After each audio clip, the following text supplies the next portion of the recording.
Olá pessoal, eu de novo, segunda aula. Agora nós vamos entrar aqui no processo, tá, do módulo 18 da apostila de vocês, tá?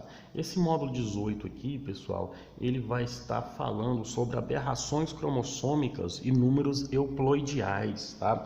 Nós vamos estar falando um pouquinho da quantidade de cromossomos dentro das células e como essas quantidades desses cromossomos podem alterar as questões aí biológicas de cada indivíduo. Então nós vamos estar relacionando nesse quantitativo das aberrações cromossômicas, né? Então, o que são aberrações cromossômicas aí? Vamos seguir a aula aí para a gente poder iniciar. Nesse processo aí, nós desenvolvemos aí, né, as aberrações cromossômicas, numéricas, tá? Euploidiais. Então, ou seja, o organismo normal, tá, da mesma espécie, ele vai apresentar um cariótipo definido. O que é um cariótipo definido, né? Ela vai ter os seus tamanhos cromossômicos definidos, né? Ou seja, o número de cromossomos, né, a forma e o tamanho deles, ou seja, nessa imagem de baixo aí a gente vê os cromossomos autossômicos, que são 22 pares. Por que 22 pares? Vem um par da mãe e um par do pai, ou seja, 22 pares e mais 2 cromossomos sexuais. Lembrando que a mulher é XX e o homem é XY, tá? Então, ou seja, a gente tem uma definição completa deles. Esses cromossomos, eles são pareados, eles são organizadinhos, eles são colocados nas suas respectivas funções. Os autossômicos, eles vão ter relação com a formação do indivíduo, e os sexuais ele vai ter as definições sexuais, né? Então, esse XX ele vai definir características femininas e o XY características masculinas desse indivíduo, né? As alterações numéricas, né, e estruturais, elas vão provocar, pessoal, um desequilíbrio genético. O que é esse desequilíbrio genético? Esse primeiro menininho que está aí rindo aí da frente aí, o que esse menino pode ter? Ele é um menino normal, né? A gente observa que ele tem algumas características que não é tão normal assim, né? Ele vai ter umas características, o que? Ele parece que ele tem a síndrome de Down, né? Então, ou seja, as características dele, ele é o que? Ele tem um DNA diferente um pouco das outras pessoas, ou seja, o DNA dele vai ter o que? 47 cromossomos. Por quê? Aqui no cromossomo 21, observa na tabelinha aí, nós temos os cromossomos aí, ó, do 1 ao 22. Lá no 21, no caso do indivíduo com síndrome de Down, ele vai ter o que? Um cromossomo a mais aí no 21. Então, ele vai ter o que? 3 cromossomos aí no pareamento 21. Ele vai ter uma trissomia do cromossomo 21, que é a síndrome de Down. Ele vai ter um cromossomo a mais aí. E aí ele vai ter uma doença perdão, não é doença, pessoal. Uma anomalia, tá bom? Genética da trissomia do cromossomo 21. Então, ele vai ter 47 cromossomos, ou seja, eu alterei o número de cromossomos desse indivíduo. Tipos de aberrações numéricas, né? Ou seja, um organismo da mesma espécie, ele vai possuir esses números normais, mas na maioria, né, que se reproduzem sexualmente, vamos encontrar 2 cromossomos básicos, ou seja, os haploides, que eu falei para vocês, N, né? Então, ou seja, esses haploides aí vai ser aí o cromossomo N, tá? Na imagem aí, né, o espermatozoide e o óvulo. Nas células diploide, eu vou ter, no caso, os cromossomos, 2Ns, né, pessoal, que é 46 cromossomos, ou seja, a célula diploide era um indivíduo, organismo completo, tá bom? Então, ou seja, nessas aberrações cromossômicas, nós vamos ver 2 tipos também, os euploidiais e os aneuploidiais. Então, nós vamos diferenciar o que é euploidial e o que é aneuploidial, fazendo essa diferenciação entre esses 2 tipos de indivíduos. Aqui nesse slide a gente pode ver as euploidiais. Nas euploidiais, pessoal, ela vai ter uma variação de todo o conjunto cromossômico, né? Ou seja, em vez da célula ela ser 2N, né, elas vão apresentar o que? Uma característica, ela pode ser N, ela pode ser 3N, 4N, 5N, ou seja, há uma aberração numérica, há uma alteração numérica desses números. Ou seja, aqui ela não vai seguir aquela regrinha que a gente segue lá, por exemplo, dos seres diploides lá, né? Ou 23 cromossomos do espermatozoide, 23 do óvulo, juntou, formou um indivíduo, 46 bonitinho ali e tal, organizadinho, não. Aqui ela vai seguir, né, outros cromossomos das células somáticas. Ela vai ter, ela pode ser N, ela pode ser 3N, ela pode ser 4N, então, ou seja, vai depender. Por exemplo, aqui Olha que interessante. Tem uma musiquinha na marchinha de carnaval antiga, me falaram que era de 1960, né? Eu não sou de lá não, eu sou de 85, eu sou mais novo. Lá canta a musiquinha assim, eu vou cantar, vou pagar um micão aqui agora, viu? É o King Kong, tá? Vou cantar. Ai, ai, ai, carrapato não tem pai.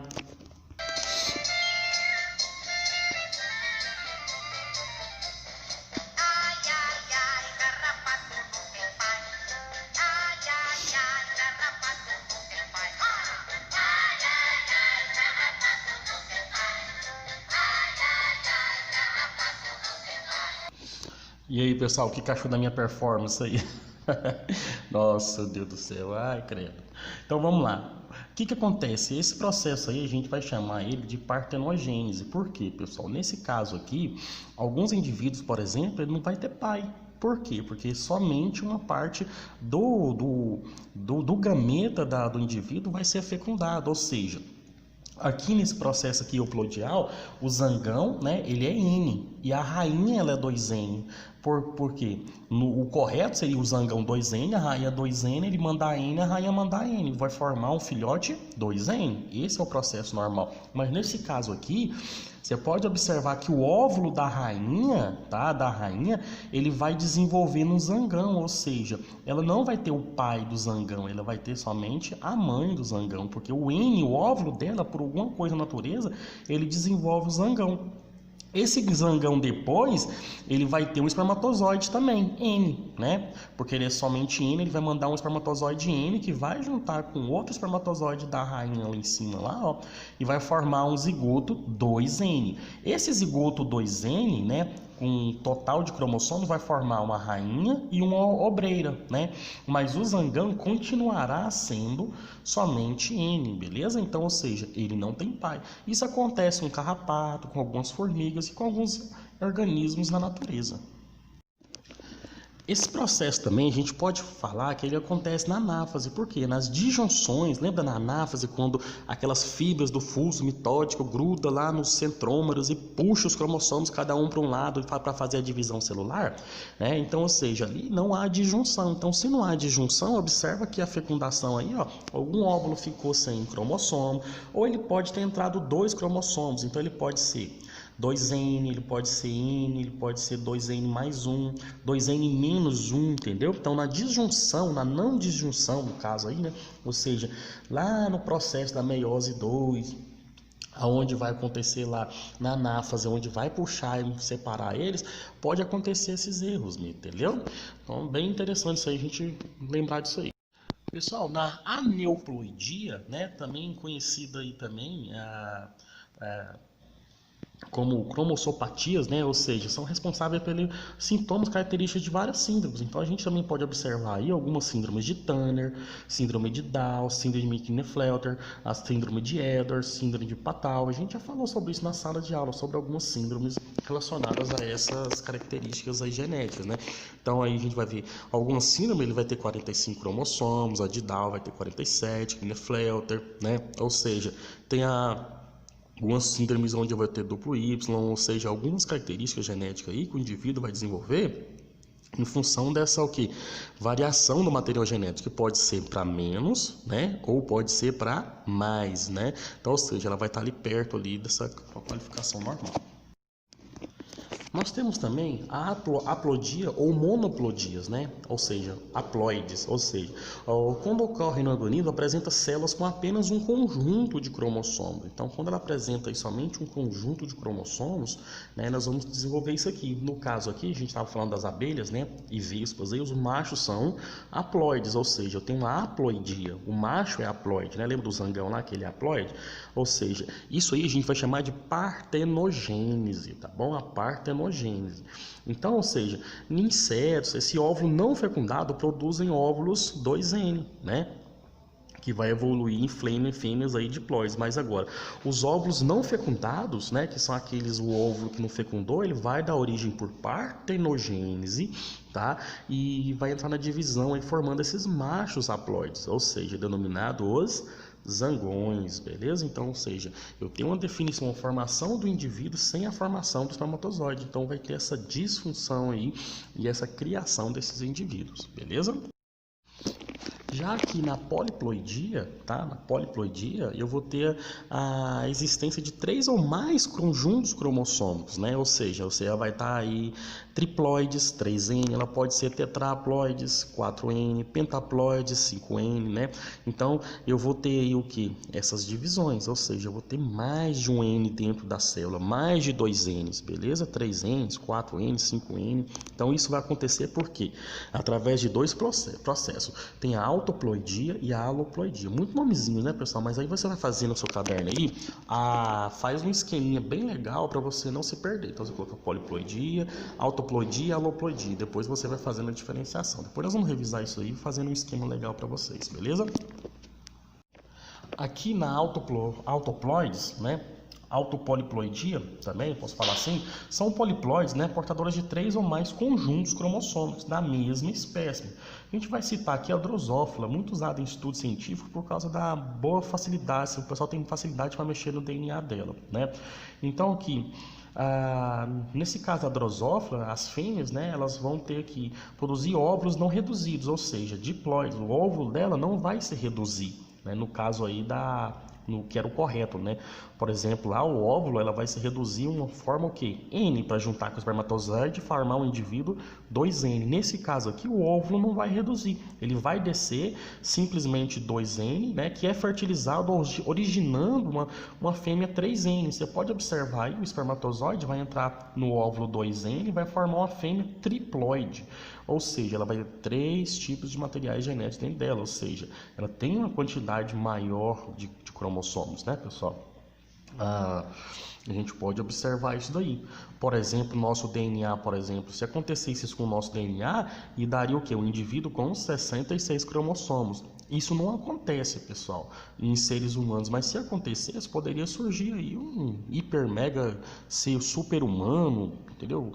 Ou no caso, quando acontece com a síndrome de Turner, síndrome de Down, síndrome de Patau, que ocorre o quê? Anomalias genéticas. Pode ser uma anomalia, criar um mutante, por exemplo, aí que eu falo que esse povo aí dos mutantes aí não é difícil de acontecer, não. É somente um DNA variar lá, acontecer isso aí. Logo, a gente tem o Ciclope, o Wolverine, a Mística andando por aí de boa aí, dominando o mundo, o Magneto aí.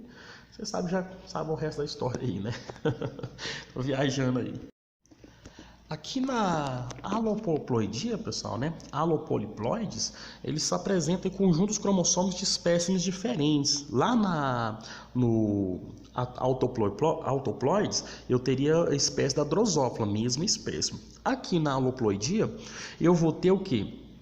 Animais de espécimes diferentes, são cruzamentos diferentes entre duas espécimes diferentes. Esse animal que você está vendo aí é uma tigroa, é uma mistura de um tigre com a leoa.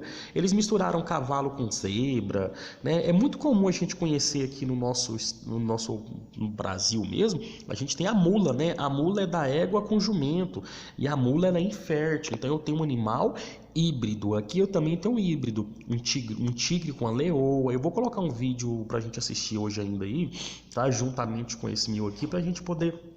São 10 animais híbridos que eles fizeram no mundo, é muito interessante. Os animais híbridos, pessoal, geralmente eles são inférteis, eles não conseguem passar sua característica genética para frente. Então isso acontece o quê? Né? Com isso, eu crio ali um animal híbrido que não consegue se reproduzir. Agora, se 2 animais híbridos se reproduzirem e nascer um outro indivíduo, aí eu estou criando uma especiação. O que é isso? Eu estou criando uma nova espécie.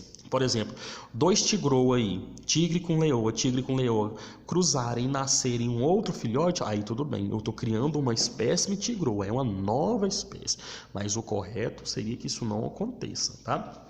Já vi umas reportagens, antigamente tinha umas reportagens doidas na televisão, falando, um homem, ele teve relação sexual com um porco, nasceu um indivíduo, metade porco, metade humano, isso aconteceu, uma reportagem do jornal antigamente. Cara, muito engraçado, mas isso nunca é possível, o ser humano ter um cruzamento com outra espécie e nascer metade porco, metade o ser humano, né? Por quê? O nosso DNA é incompatível com o DNA do animal. Aqui no caso, ele tem uma compatibilidade com o tigre e com o leão e espécime diferente, mas teve a compatibilidade. Pá, pregou ali e conseguiu formar esse indivíduo, mas mesmo assim esse indivíduo não consegue passar para dentro. Por quê? Olha para você ver aí essa esqueminha que eu coloquei aí, a espécie A e a espécie B. A espécie A 2N, a espécie B 2N, né? Pegou o gameta N, juntou, quando formou aí esse animal, eu formei que um animal 2N com N formou um animal híbrido 4N, ou seja, eu tenho característica genética do tigre com do leão, tá? Ou seja, esse indivíduo aí, ele vai ter uma aloploidia, tá? Onde eu tenho o quê? Um quantitativo 4N de material genético dentro dele. Isso acontece muito em plantas também é possível essa ocorrência também. Beleza, pessoal? Matéria bem interessante aí, a gente aprende bastante sobre essas características.